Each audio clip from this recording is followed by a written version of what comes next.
Shalom jemaat Tuhan, pendengar suara pertobatan, dimanapun pagi hari ini jemaat Tuhan berada, salam damai sejahtera bagi kita semuanya. Mari kita akan bersama-sama mendengarkan firman Tuhan. Namun sebelumnya kita bersatu di dalam doa.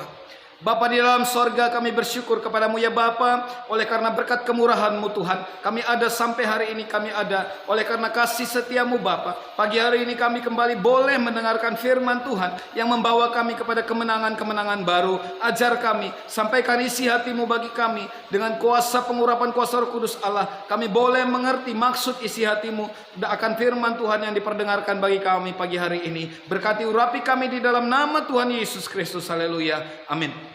Jemaat yang dikasihi Tuhan, satu tema kebenaran firman Tuhan yang disampaikan bagi kita pagi hari ini. Ketidaktaatan menghadirkan persoalan baru. Pernahkah saudara tidak taat kepada pekerjaan? Pernahkah saudara tidak taat kepada pelayanan? Pernahkah saudara tidak taat kepada orang tua? Tidak taat kepada suami? Tidak taat kepada pekerjaan yang sedang saudara lakukan? Ingat baik-baik bahwa pengalaman itu mungkin ada. Pengalaman itu pernah menjadi bagian kita. Dan kita sadar betul bahwa ketika kita tidak taat, di sana akan hadir satu masalah baru, di sana akan hadir persoalan baru, di sana akan hadir kesusahan yang baru. Oleh karena itu jemaat yang dikasihi Tuhan, kita mau melihat bagaimana Yunus tidak taat kepada Tuhan, bagaimana Yunus mau melarikan diri dari perintah Tuhan, dari panggilan Tuhan, dari pelayanan yang Tuhan berikan kepada dia, dan hidup Yunus hidup dalam kesusahan. Oleh karena itu hari ini kembali Allah mau supaya kita sadar, supaya kita sungguh-sungguh kembali. Kalau saat sekarang ini hidup kita tidak dalam ketaatan, mari kita dengarkan firman Tuhan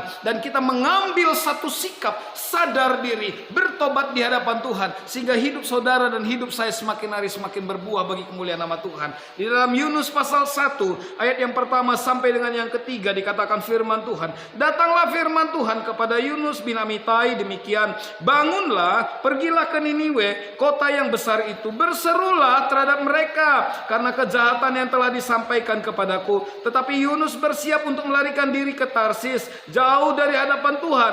Ia pergi ke Yafo dan mendapat di sana sebuah kapal yang akan berangkat ke Tarsis. Ia membayar biaya perjalanannya lalu naik ke kapal itu untuk berlayar bersama-sama dengan mereka ke Tarsis, jauh dari hadapan Tuhan. Jemaat yang dikasihi Tuhan, Yunus mau mengambil sikap hidupnya. Yunus mau mengambil keputusannya bahwa dia tidak mau melakukan panggilan yang Tuhan perintahkan bagi dia. Sering juga saudara dan saya melakukan hal yang sama. Kita tahu perintah Tuhan, kita tahu kebenaran, kita tahu suara Tuhan, kita tahu ini adalah jalan Tuhan dalam kehidupan kita, tetapi kita tidak taat. Dan akibat dari ketidaktaatan Yunus dikatakan bahwa Yunus mau melarikan diri dari hadapan Tuhan, mau melakukan apa yang dia kehendaki, mau pergi ke tempat yang dia mau tuju, bukan apa yang Tuhan tuju, bukan apa yang Tuhan mau, yang hendak dia mau lakukan. Dikatakan firman Tuhan katakan, berserulah kepada bangsa Niniwe, kota Niniwe, karena kejahatannya telah sampai kepadaku. Kota Niniwe, kota yang penuh dengan kejahatan. Allah mau ada pertobatan pada mereka, tetapi pada Yunus merasa bahwa Niniwe tidak mungkin bertobat. Niniwe tidak mungkin akan berbalik kepada Tuhan karena kejahatan mereka sudah mendarah daging dalam diri mereka. Yunus merasa bahwa tidak mungkin kota yang penuh dengan malapetaka, yang penuh dengan kejahatan itu sungguh akan mau berbalik kepada Tuhan, sehingga dia merasa percuma untuk pergi ke sana. Jemaat yang dikasihi Tuhan, kita mendahului Tuhan, kita mendahului rancangan Tuhan. Yunus mendahuluinya sehingga dia merasa bahwa tidak mungkin kota itu bertobat. Oleh karena itu dia tidak mau berangkat ke sana. Tetapi ingat baik-baik firman Tuhan bahwa ketika kita tidak taat, ada satu persoalan. Yunus harus menghadapi persoalan dalam kehidupannya akibat ketidaktaatannya. Dikatakan dalam pasal 2 ayat yang kedua, dalam kesusahanku aku berseru kepada Tuhan dan ia menjawab aku dari tengah-tengah dunia orang mati. Aku berteriak dan kau dengarkan suaraku. Yunus mulai merasa hidupnya susah. Yunus merasa mulai hidupnya tidak ada gairah. Dikatakan aku berteriak dalam kesusahanku. Aku berteriak di tengah-tengah dunia orang mati. Tidak ada pergerakan, tidak ada sukacita, tidak ada dapatnya sesuatu yang dia lakukan karena ketidaktaatannya. Jika saudara dan saya tidak taat kepada Tuhan, ingat baik-baik, kita tidak dapat melakukan apapun. Di luar Tuhan kita tidak dapat melakukan apapun. Oleh karena itu sama dengan yang dialami Yunus. Hidupnya mulai mengalami banyak kesusahan. Bagaimana tidak? Di dalam perut ikan, apa yang dapat dia lakukan? Di dalam persoalan, di dalam masalah, di dalam sesuatu persoalan yang membelit kehidupan kita, apa yang dapat kita lakukan? Bersama dengan Tuhan kita dapat melakukan banyak perkara. Tetapi di luar Tuhan kita akan menjadi pribadi yang tidak dapat berbuat apa-apa. Hidup dalam kesusahan. Ini bagian yang pertama. Dan yang kedua, Yunus sadar betul. Kita harus sadar betul bahwa ketika kita tidak taat kepada perintah Tuhan, kita menenggelamkan diri kita ke dalam persoalan baru. Kita membuat kolam untuk menenggelamkan diri kita dalam persoalan yang baru. Sama dengan Yunus, dia membuat persoalan baru atas dirinya. Harusnya dia tidak mengalami kesusahan, harusnya dia tidak mengalami seperti hidup di tengah-tengah dunia orang mati. Harusnya dia tidak mengalami penderitaan ada dalam perut ikan, tetapi karena ketidaktaatannya dia mengalami semuanya itu. Harusnya saudara dan saya tidak mengalami sentilannya Tuhan, penghukumannya Tuhan, tetapi karena ketidaktaatan kita mengalaminya. Oleh karena itu jemaat yang dikasihi Tuhan, mari kita kembali koreksi diri hari demi hari, terus kita mengoreksi diri kita. Kalau saat sekarang ini hidup kita tidak dalam ketaatan kepada firman Tuhan, jangan kita membuat hidup kita ditenggelamkan oleh persoalan yang baru. Jangan kita membuat menyiksa diri kita ke dalam masalah yang baru. Mari kita kembali terus berusaha, berjuang untuk menjadi pribadi yang taat di dalam Tuhan. Dan dikatakan bagian yang ketiga, hidup menjadi batu sandungan bagi orang lain. Kalau kita tidak taat kepada Tuhan, hidup kita sesungguhnya menjadi batu sandungan bagi orang lain. Mari kita lihat bersama-sama ayat yang ke-14 pasal yang pertama.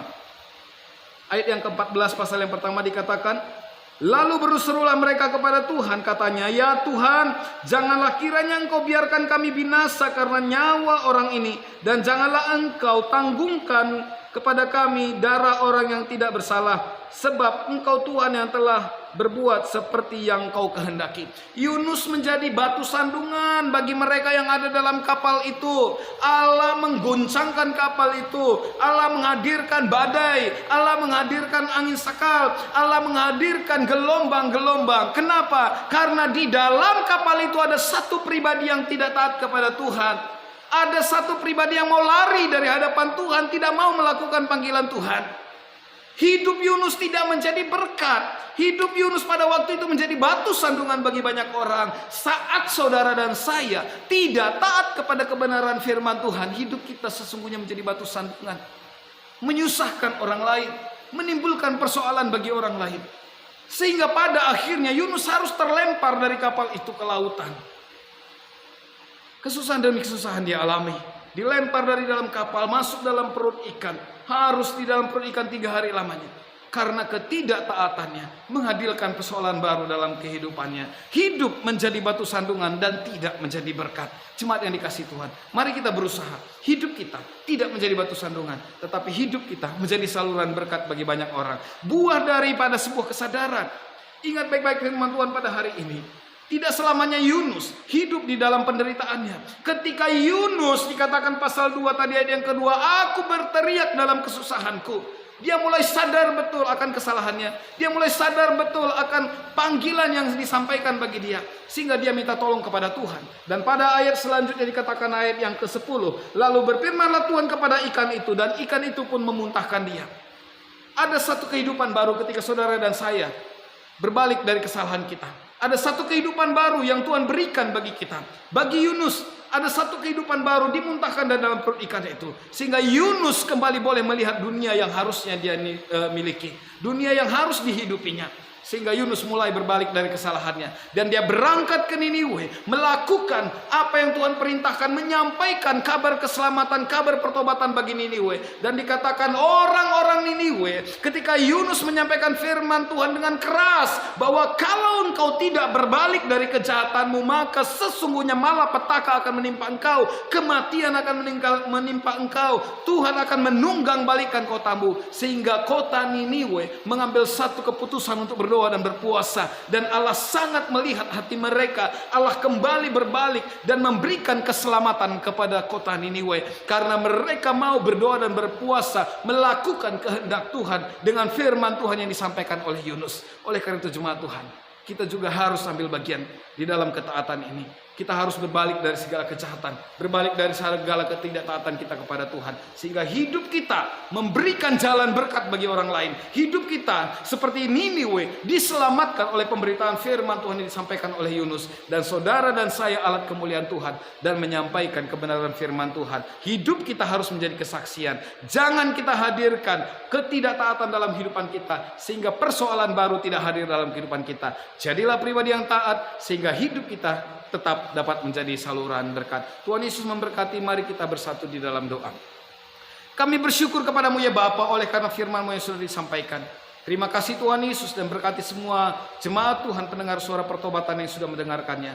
Biarlah hidup kami tidak menghadirkan satu masalah baru karena ketidaktaatan kami, tetapi semakin hari semakin kami taat kepadamu ya Bapa. Dalam nama Tuhan Yesus Kristus kami berdoa dan mengucap syukur, haleluya. Amin. Sampai jumpa kembali. Tuhan Yesus memberkati kita semuanya. Shalom.